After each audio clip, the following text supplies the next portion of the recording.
The week before I met the Whitfields, Emmett left a voicemail I almost didn't save. "Hey, so, Sunday dinner at my parents' place, up in Greenwich. The whole family will be there, and I need you to know there." A pause. A lot. "My mother will try to feed you into a coma. My father will look at you like he's reviewing a quarterly report. My sister Marlo will interrogate you, but she does it to everyone, so don't take it personally." Then lower. "And my brother Rourke will be there. I should have mentioned him before now." That pause was the thing I kept coming back to. I'd been dating Emmett for 4 months, long enough to know he was the kind of man who showed up when he said he would, who remembered my coffee order without asking, who texted me after client meetings just to say how they went. He was an architect. He cared about proportion and light, and whether a space made people feel held instead of just housed. I liked that about him. I liked a lot about him. But I didn't love him yet. I was still working on that part. I was building my freelance photography career one brick at a time. Architectural shoots mostly. The kind where you arrive before sunrise to catch the golden hour on a building's facade and spend the next 4 hours on your knees adjusting angles.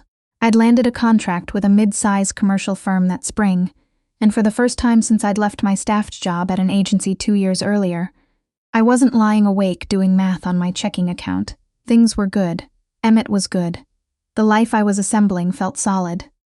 "He runs the private equity side of the family business," Emmett explained on the drive out to Greenwich. The Connecticut hills rolling past the passenger window, old money tucked behind stone walls and evergreens. Dad founded Whitfield Capital, and Rourke took it over about 6 years ago. What kind of private equity? Emmett shifted lanes, the kind people don't ask too many questions about. I looked at him. He kept his eyes on the road. "He's not dangerous," Emmett said, which sounded like exactly what you say when you mean the opposite. "He just operates in a world I wanted no part of.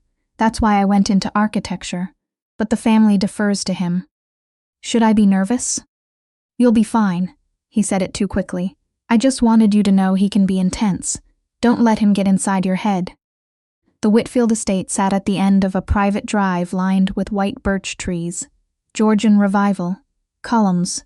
Slate roof. The kind of proportional symmetry that was either reassuring or severe depending on your mood. I almost pulled out my camera before I caught myself. Emmett's mother, Constance, greeted us at the door, with the warmth of someone who had genuinely been looking forward to this for weeks. She hugged me before I'd finished my name, and I caught the scent of something slow braising beneath her cashmere sweater. "Cleo," she said, holding me at arm's length, studying my face the way you do when you're deciding whether to trust someone. "Emmett doesn't bring people home. I'm glad you came." Lawrence Whitfield shook my hand in the entry hall, silver-haired, impeccably put together, the handshake of a man who decided everything important about a person in the first 10 seconds. He said he'd heard I was talented. I said I was working on it. Something in his expression shifted, just slightly, in what I would later learn was as close to warmth as Lawrence Whitfield got with strangers. Marlo materialized from the direction of the library, reading glasses pushed up on her head, a case file tucked under her arm. She was a corporate attorney. I had Googled the family, which I would deny forever, and she assessed me with the clinical precision of someone who'd built a career spotting weak arguments. "Architectural photography," she said, shaking my hand firmly. "Good field, honest work." Then she disappeared back the way she'd come. Kit, Emmett's younger brother, came bounding in from the kitchen at 22, with a glass of iced tea and enough unguarded energy to suggest he hadn't yet been fully absorbed into the family's particular brand of seriousness. He told me I had great bone structure, and that he was pre-law but seriously considering dropping it to become a food blogger. "Our mother would survive that," Marlo called from the other room. "Our father would not." I was still laughing when Emmett's phone buzzed. He stepped away to take the call, and Constance walked me toward the back of the house to show me the portrait gallery. Decades of Whitfield family photographs arranged along a narrow hallway beside the main staircase. The late afternoon light coming through those windows was extraordinary. I noticed it the way I always notice light, automatically, the way my brain just won't stop doing its job. Take your time, Constance said warmly. Emmett will find you. Dinner isn't for another half hour. I lingered. The light really was something. That slanted October gold that turns everything it touches into something worth keeping. I was studying a photograph of two boys at what looked like a dock in Maine when my phone buzzed. Emmett, running a few mins late, sorry. Dad pulled me into the study. Wait for me in the gallery? I texted back a thumbs up and turned toward the next photograph. I heard footsteps behind me, unhurried, a familiar gait. I was mid-text to my best friend Blythe. She'd demanded a full report by end of day. And I took 2 steps toward the sound out of pure instinct, the same way I'd crossed 100 rooms toward Emmett over the past 4 months. You took forever, I said. And I stepped up onto my toes and kissed him. For 1 full second, the world made complete sense. Then it didn't. The mouth beneath mine was still, not surprised, more like observing. The hands that came up weren't reaching for me, and the scent was wrong. Cedar and something darker, something with no trace of Emmett's familiar warmth. I jerked back. The man standing in front of me was not Emmett. He was built the same height, same dark hair, same strong jaw. He'd walked in wearing a charcoal suit jacket over a white shirt open at the collar, and from behind, at a distance on a glowing phone screen, he would have been Emmett. He was not Emmett. His eyes were gray-green and thoroughly, infuriatingly unreadable, and he was looking at me with the focused attention of someone who had just decided something was worth his time. Wrong, brother, he said. His voice was quieter than I expected, steadier, though I appreciate the enthusiasm.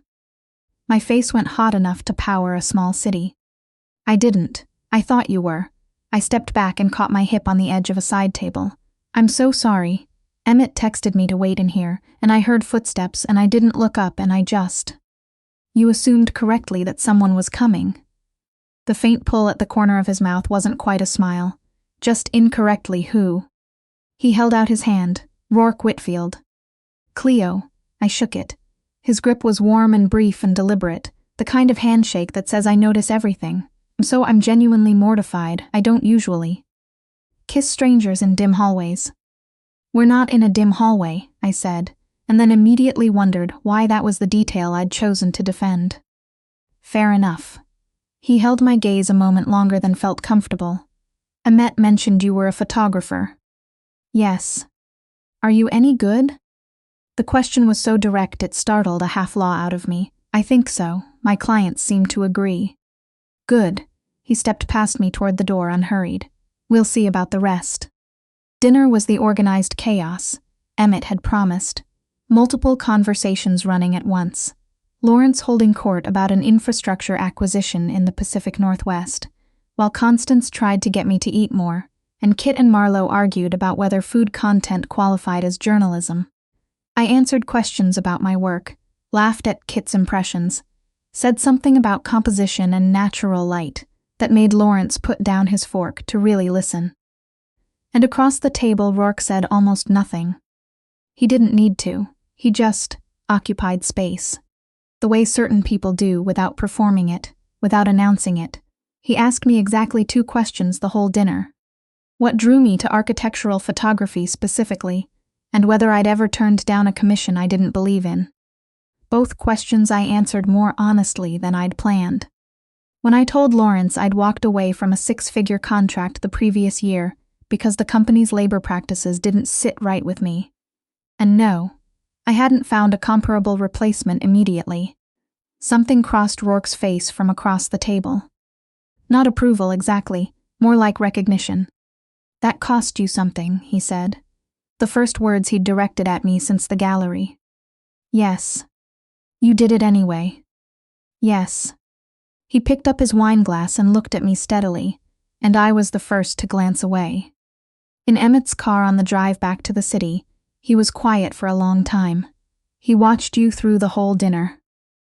He barely said anything. That's the thing. Emmett's hands shifted on the wheel. Rourke talks when he's bored. When something interests him, he goes quiet and just studies it. A pause. He was studying you. I kissed him by accident, I said. He probably spent the whole meal trying to figure out what was wrong with me.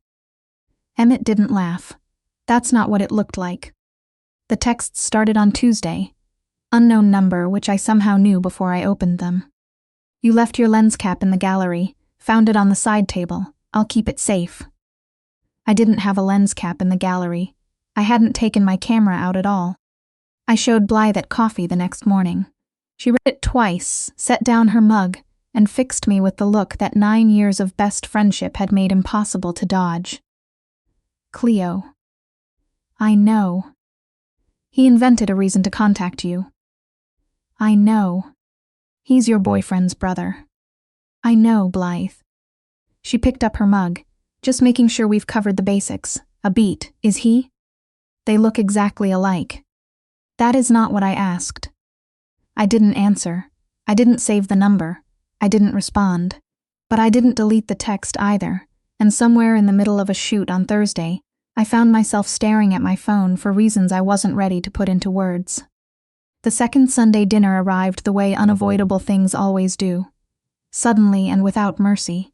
Emmett asked me twice if I wanted to skip it. I said no both times.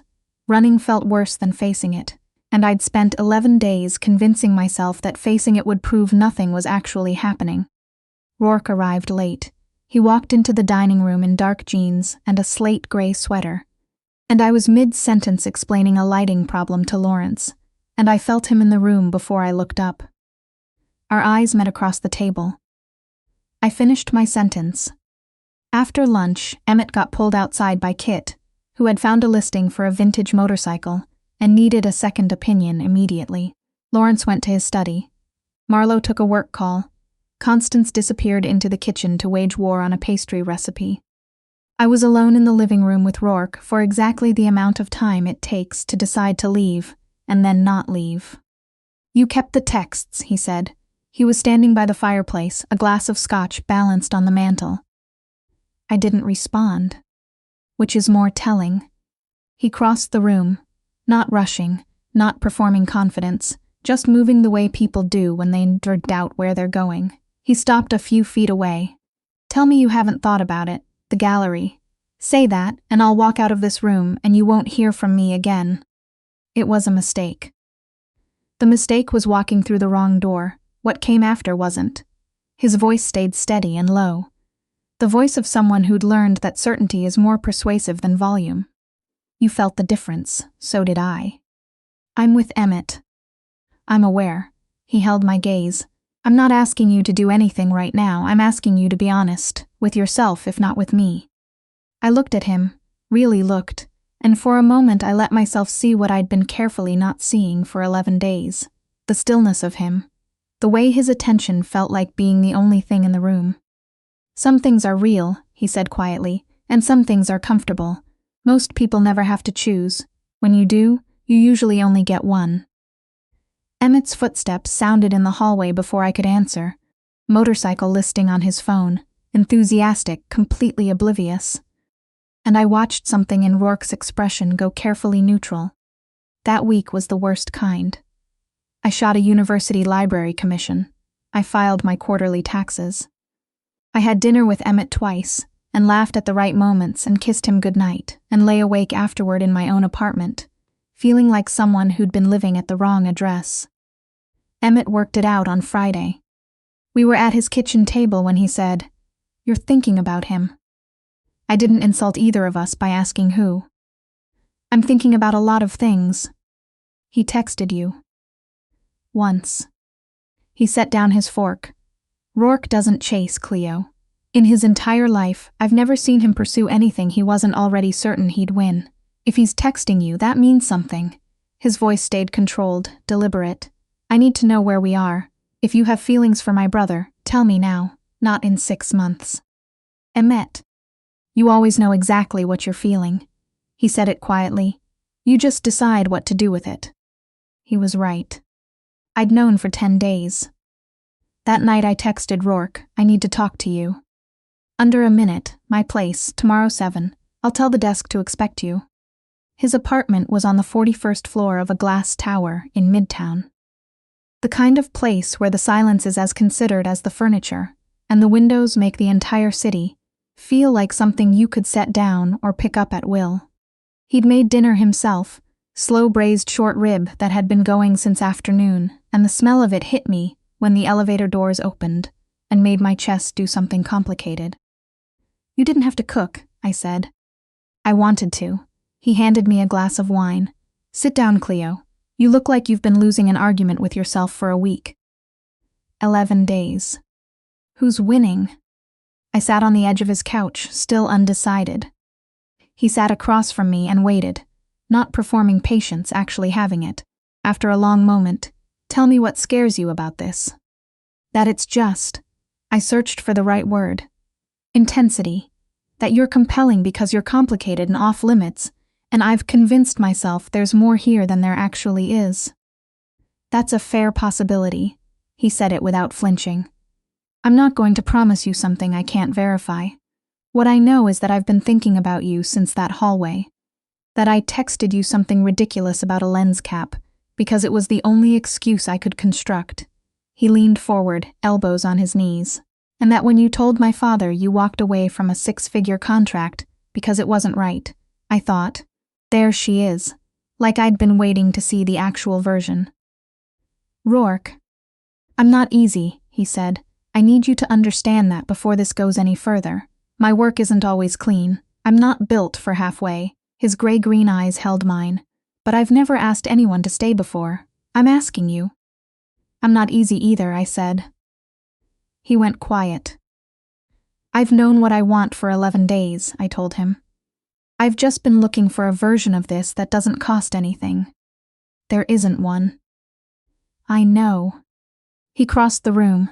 He didn't touch me, just stood close enough that I could feel the warmth of him, and looked at me the way I'd been trying not to think about since a dim hallway in Greenwich. "Tell me to go," I said. "Tell me to go back to Emmett and figure it out, and I will." He reached up and tucked a strand of hair behind my ear, with a precision that suggested he gave everything the same careful, complete attention.